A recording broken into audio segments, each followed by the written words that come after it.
Evelyn Cross tightened the straps of her exosuit as the dome gates hissed open before her.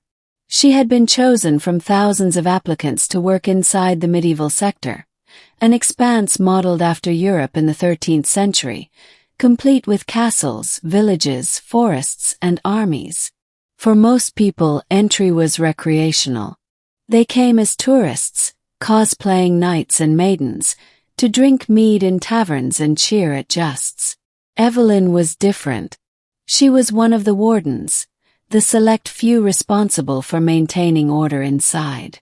That meant watching over the reconstructed people, bioengineered humans designed to mimic medieval villagers, soldiers, and nobles. They were meant to follow scripts like actors but more lifelike. Too lifelike, Evelyn sometimes thought.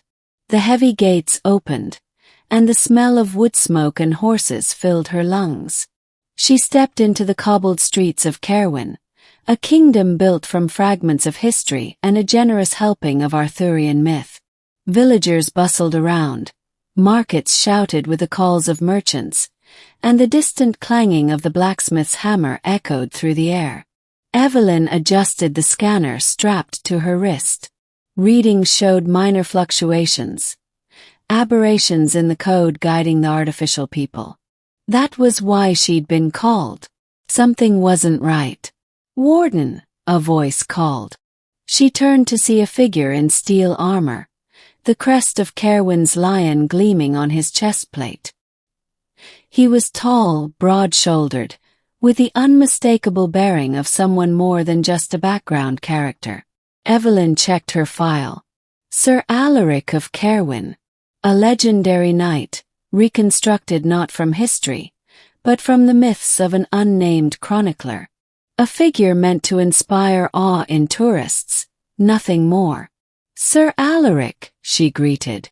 "Is something wrong?" His eyes, too sharp, too alive, studied her. "The forest stirs with shadows. My men speak of creatures not known to this world. I have seen them with mine own eyes. This is no peasant's tale." Evelyn frowned. That wasn't in the script. The knights were meant to defend the realm against brigands and rival barons, not monsters. "What kind of creatures?" she asked. "Legends," he said simply. "Things my grandsire spoke of in whispers. Dragons, wraiths, and worse. But legends do not walk. Unless—" his gaze bore into her. "Unless the world itself has changed. When legends refuse to die." The anomalies spread. First it was subtle. A wolf twice the size of a horse stalking the farmlands. A bard singing songs no one had programmed, about battles that never existed. Farmers claiming they saw fire rain from the mountains. Evelyn reported each incident to command. Each time they dismissed her. "Scripts sometimes diverge," her supervisor said over the comms. "The system's designed to self-correct. Don't overthink it." But then came the dragon. It appeared above Caerwyn's skies one evening, wings spanning the length of the castle itself, scales glinting like molten gold. Tourists screamed, thinking it part of the spectacle, until its fire scorched the outer wall. Soldiers of Caerwyn, programmed to defend, raised spears and shields, but no one had expected this. Not even Evelyn's scanner could identify the beast. It wasn't in the system. She found Sir Alaric in the chaos, sword drawn, barking orders with a ferocity that shook even the tourists watching.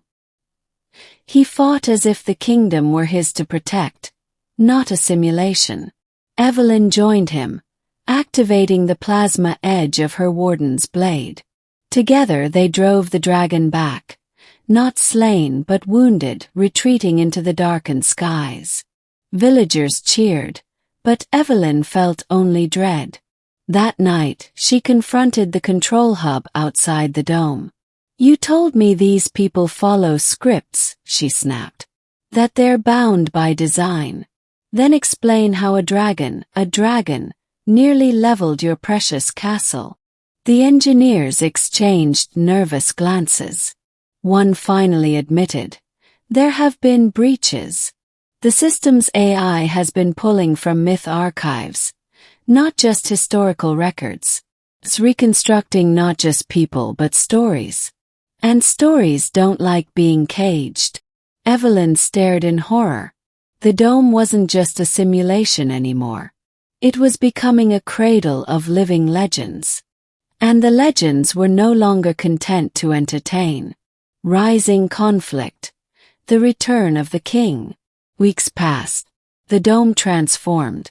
Knights marched not only against barons but against armies of shadow-born wraiths.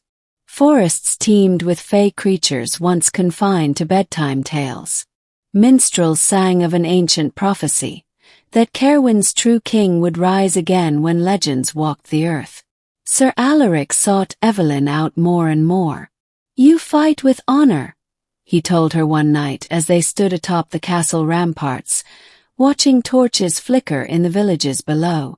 "But you carry the look of one who knows more than she says." Evelyn hesitated. She wasn't supposed to reveal the truth. But after all she'd seen, what did secrecy matter anymore? "This world," she said quietly, "wasn't supposed to be real. All of this, it was created. Built from fragments of history and myth." Alaric's jaw tightened, but he didn't look away. "If I were forged of stories, then why does my heart beat? Why does my blood spill upon the ground when cut? Tell me, Warden, does that seem unreal to you?" She couldn't answer. Instead she asked, "What will you do if the legends keep coming?" He smiled grimly. "What knights have always done. Stand, fight, and hope that courage might outlast fear." It wasn't long before the prophecy came true. From the mountains rode a figure cloaked in gold and white, bearing a crown of flame. The villagers whispered his name, the once and future king. A reconstruction of Arthur himself, born from myth's deepest roots. He claimed the throne of Caerwyn, declaring war not only against the beasts but against those who had imprisoned his world. The tourists loved it.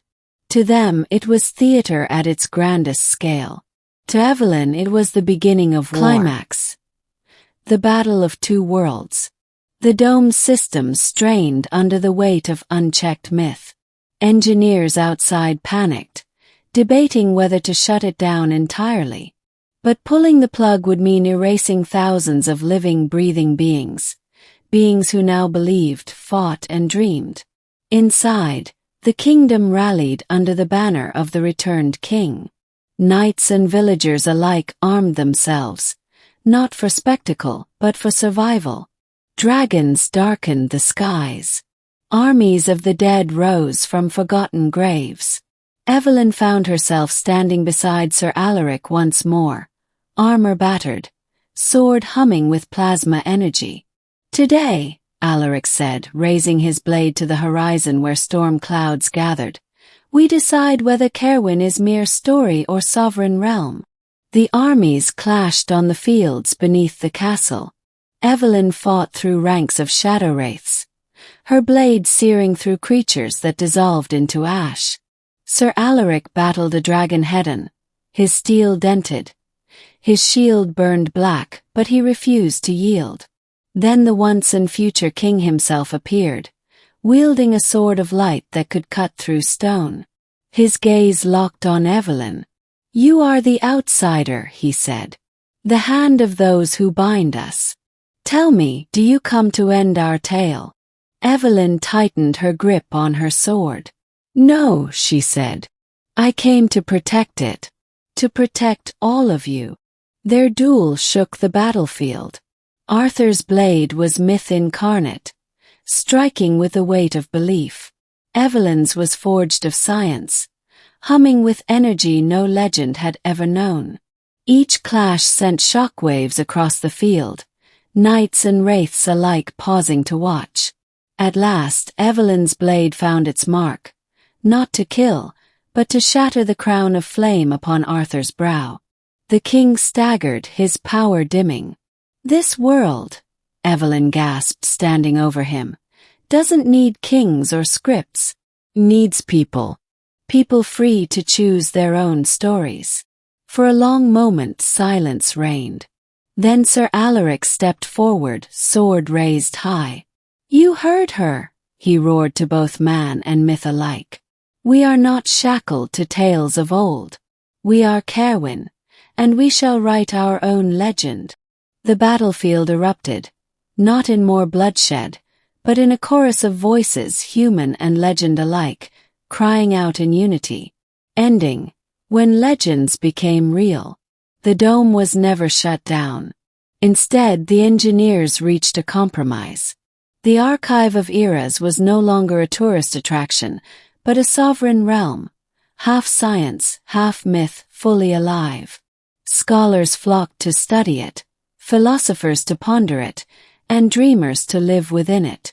Evelyn remained, not as a warden, but as an ambassador between worlds. She and Sir Alaric became inseparable, two warriors who had faced the impossible and found in each other a kindred spirit. On quiet nights, as the fires burned low in Cerwyn's halls, Evelyn would walk the ramparts with him. Do you ever regret it? She asked once. That you're not the legend you were meant to be?